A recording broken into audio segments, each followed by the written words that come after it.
कृष्णाय वासुदेवाय देवकी नंदनाय च नंदगोपकुमाराय गोविंदाय नमो नमः।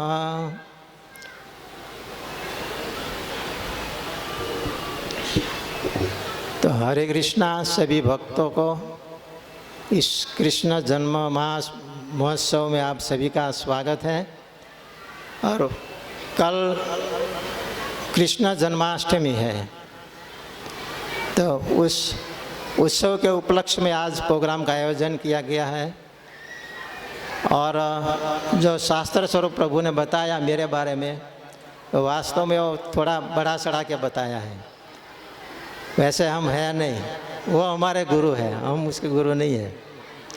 लेकिन एक साधु का स्वभाव होता है दूसरे भक्त की प्रशंसा करना, लेकिन हमारे में ऐसा कोई गुण नहीं है। वो तो उनकी महानता है, उसने बताया और हमें इस व्यासासन पर बैठने का अवसर प्रदान किया है। और इस शुभ अवसर पर हमें कृष्ण कथा कुछ कहने का अवसर दिया है। तो मैं सभी भक्तों को नम्र निवेदन और कर जोड़ के प्रार्थना करता हूँ कि अपने बच्चों को शांत रखिए। बच्चे बहुत आवाज़ कर रहे हैं, बच्चों को शांत रखिए ताकि हम कथा कृष्ण कथा सुन सकें। वास्तव में कृष्ण कथा ये भव औषधि है। ये जन्म मृत्यु जरा व्याधि, ये 4 प्रकार के जो कष्ट है उससे छूटने का एक महा औषधि है कृष्ण कथा। तो कृष्ण कथा ध्यानपूर्वक सुनना चाहिए। लेकिन प्राय बच्चों लोग आवाज़ कर रहे हैं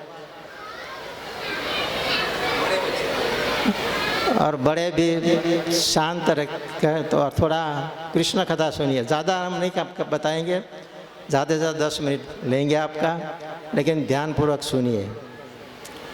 जो कथा ही है वो हमारा जीवन है वास्तव में। परीक्षित महाराज 7 दिवस कथा सुने, कोई कुछ भी खाया नहीं, कुछ पिया नहीं। आप भागवत में सुना होगा, जब कथा कृष्ण कथा जब मिलते हैं ना तो भूख प्यास मिट जाती है। ऐसा प्रभाव है कृष्ण कथा का। तो उनको ध्यानपूर्वक सुनना चाहिए। श्रीमद् भागवतम में 10वां स्कंद में 31वें अध्याय में गोपियाँ कहती है कि तव कथामृतम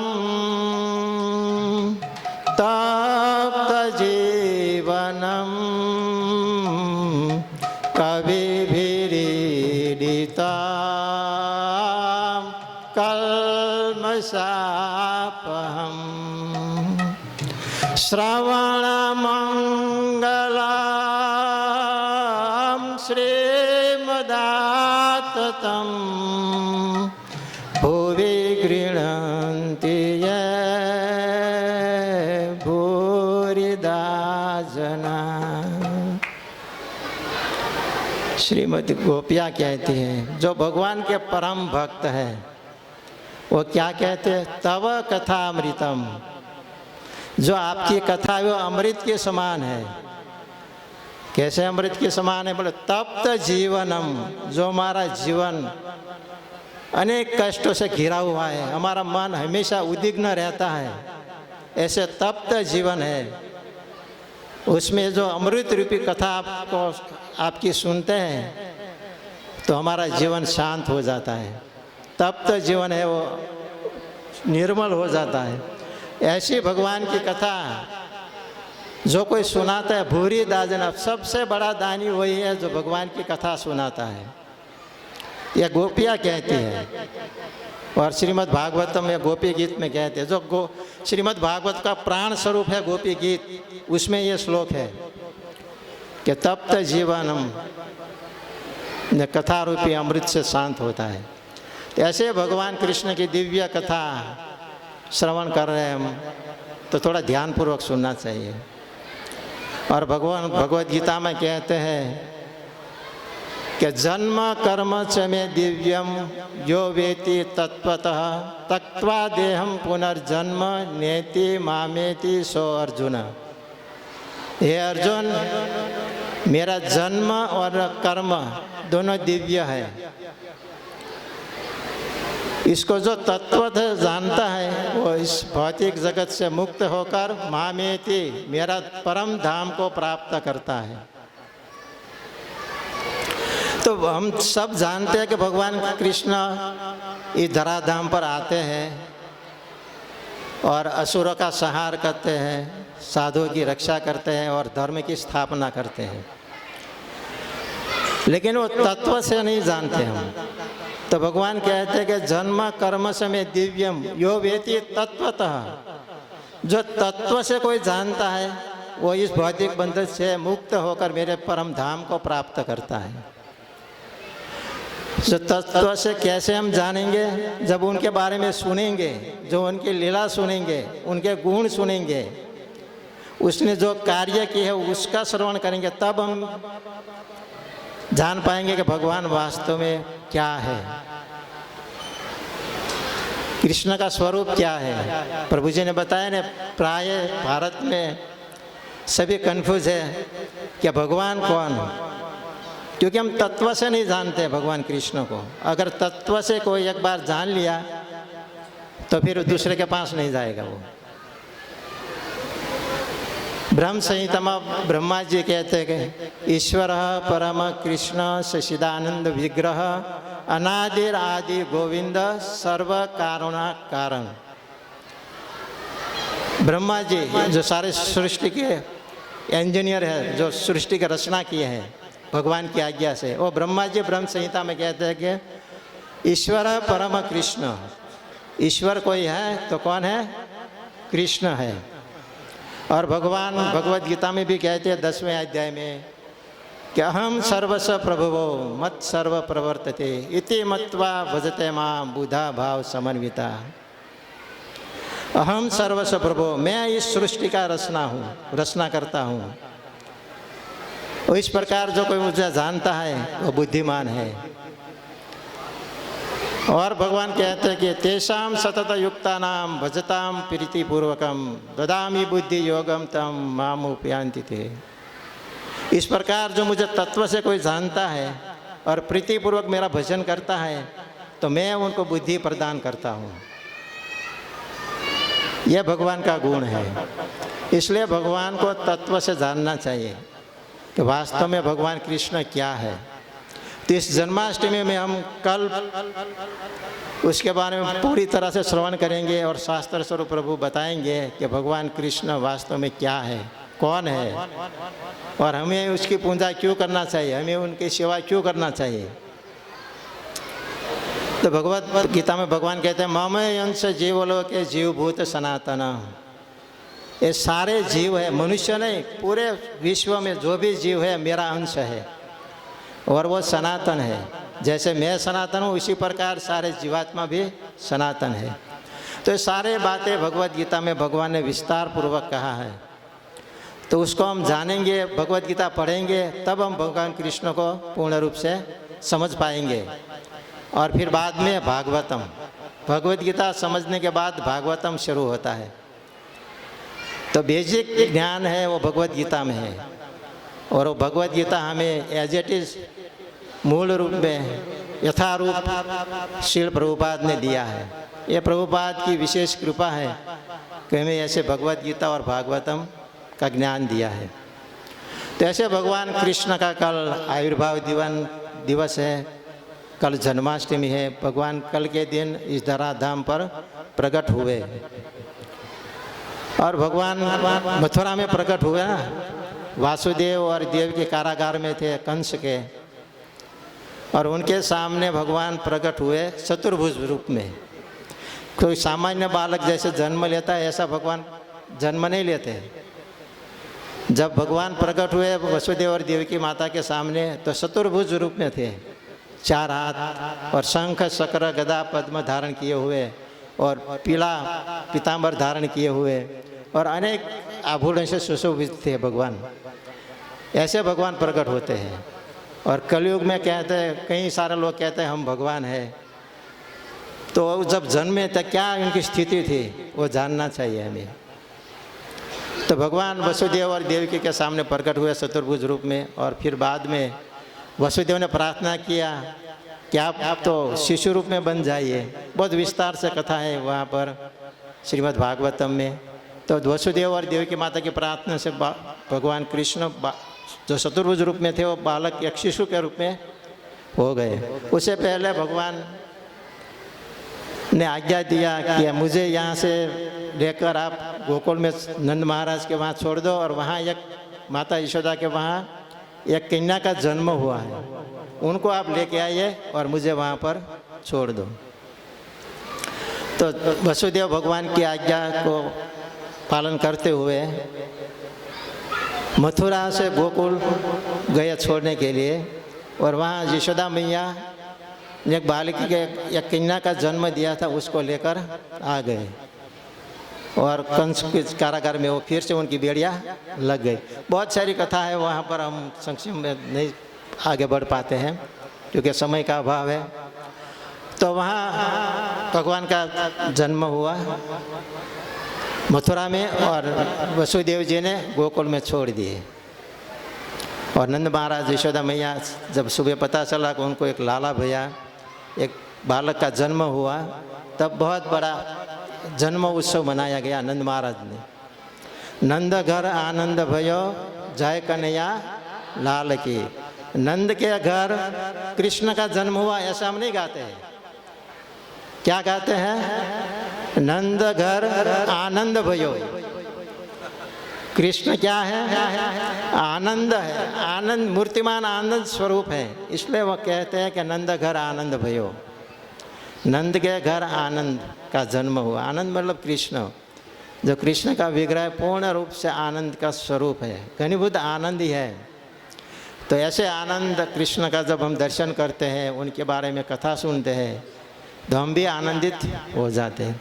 ऐसे भगवान कृष्ण नंद महाराज के वहाँ प्रकट हुए, और दूसरे दिन नंद उत्सव हुआ, और कुछ दिन 5 दिन बीतने के बाद छठा दिन आया। तो छठे दिन विधि होता है, जो छठी कहते हैं, क्या बोलते हो हिंदी में? छठी। छठी के दिन जब कृष्ण एक पालना में सोए हुए थे, और पूरे उत्सव में सब ब्रजवासी लगे हुए थे, माता यशोदा, रोहिणी मैया, नंद महाराज, उनके 500 भाई है, नंद, उपनंद, वो सब ब्रज में बहुत उत्सव मना रहे थे। और उसी समय कंस की आज्ञा से दुष्ट बाल घातनी घोर स्वभाव वाली पूतना का प्रवेश होता है गोकुल में। लेकिन किस रूप में? ये गोपी के रूप में। उसका सुखदेव क्या विशेषण दिए हैं? बाल घातनी, घोर स्वभाव वाली। वो हमेशा बालकों को ही मारते थी, और उनका स्वभाव क्रूर स्वभाव था। लेकिन गोकुल में प्रवेश करने के लिए उसने ये गोपी का रूप धारण किया था जैसे, और इतना सुंदर रूप बनाए थे जैसे लक्ष्मी जी साक्षात गोकुल में प्रवेश किए हो।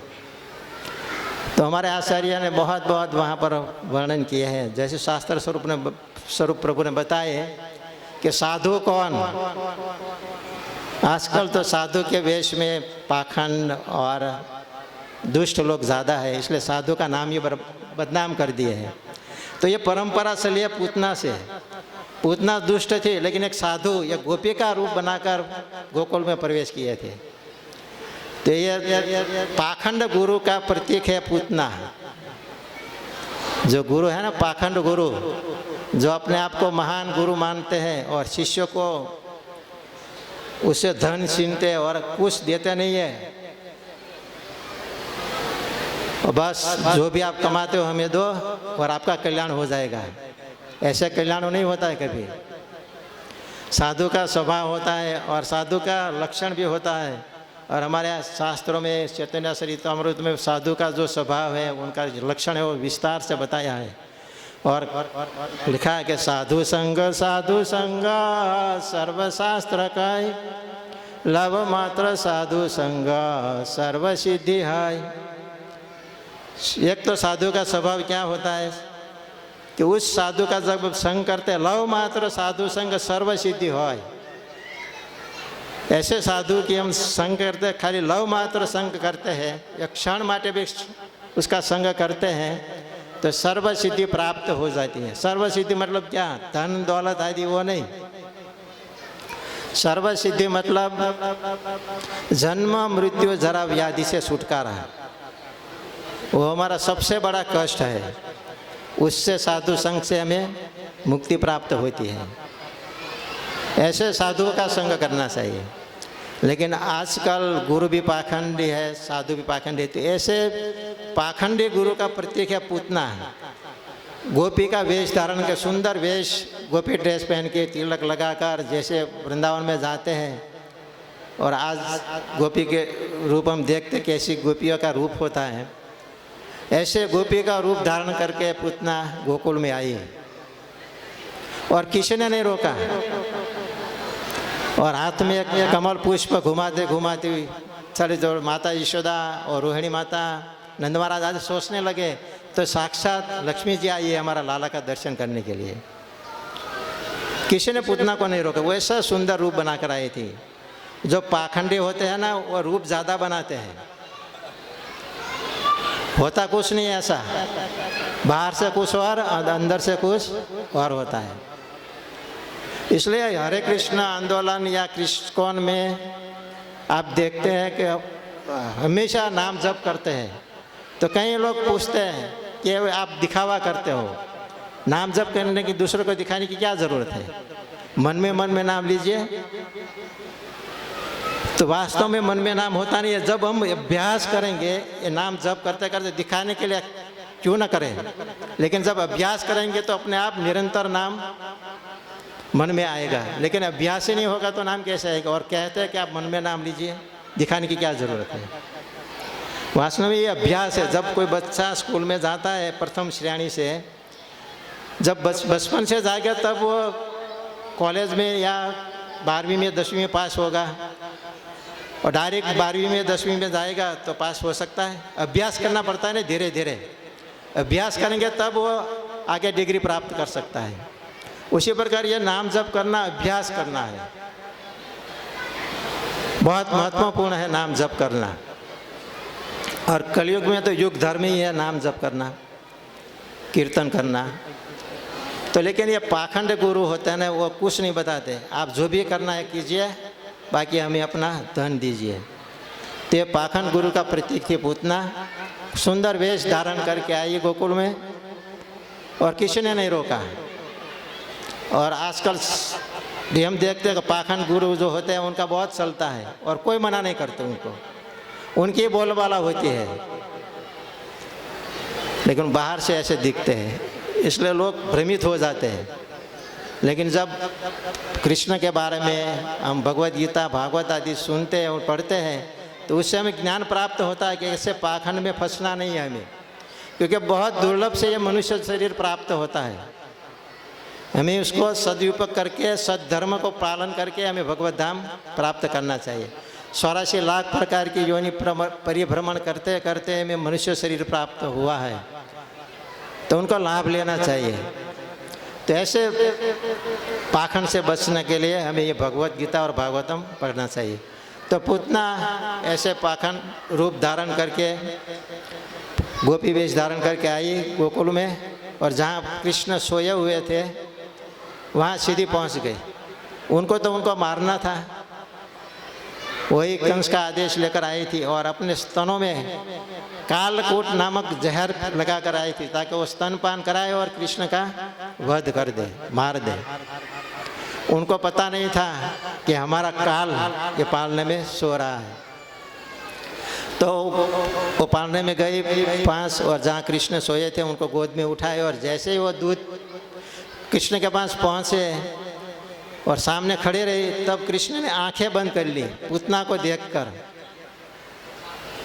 तो वहाँ पर हमारे आचार्य ने बहुत सारे भाव दिए हैं कि कृष्ण को, पूतना को देखकर कृष्ण ने आंखें क्यों बंद कर दी। तो एक भाव देते हैं कि पूतना को देखकर कृष्ण ने आंखें इसलिए बंद कर दी कि मैं तो यहाँ पर ब्रज में आया हूँ माखन मिश्री खाने के लिए, और ये आई है प्रथम मुझे जहर पिलाने के लिए, और मुझे तो ब्रज में माखन मिश्री खाना है, और जहर पीना किसका काम है? महादेव का, शिव जी का। जब समुद्र मंथन हुआ तो हलाहल विष निकला था, तो पान किए थे शिव जी ने। तो भगवान कृष्ण ने आंखें बंद कर कर शिव जी को बुलाए, आह्वान किए कि आप आओ और ये विष पी लो, मुझे तो माखन मिश्री खाना है।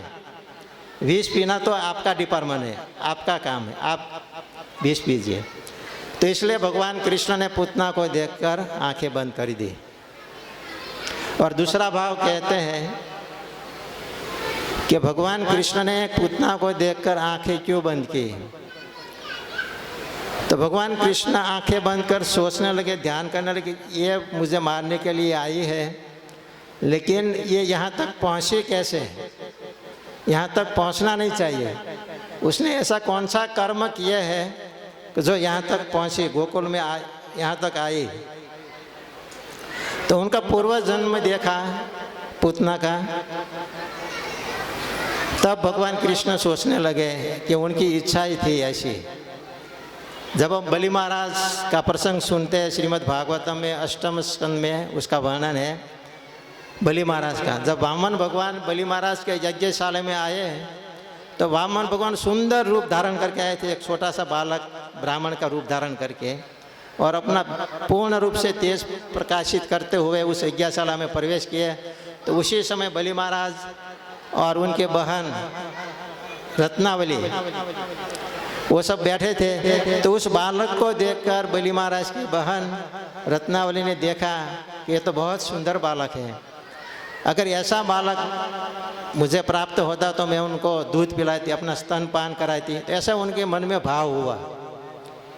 किसको देखकर? वामन देव को देखकर। और बहुत उनको वात्सल्य प्रकट हुआ कि ऐसा बालक मुझे होना चाहिए।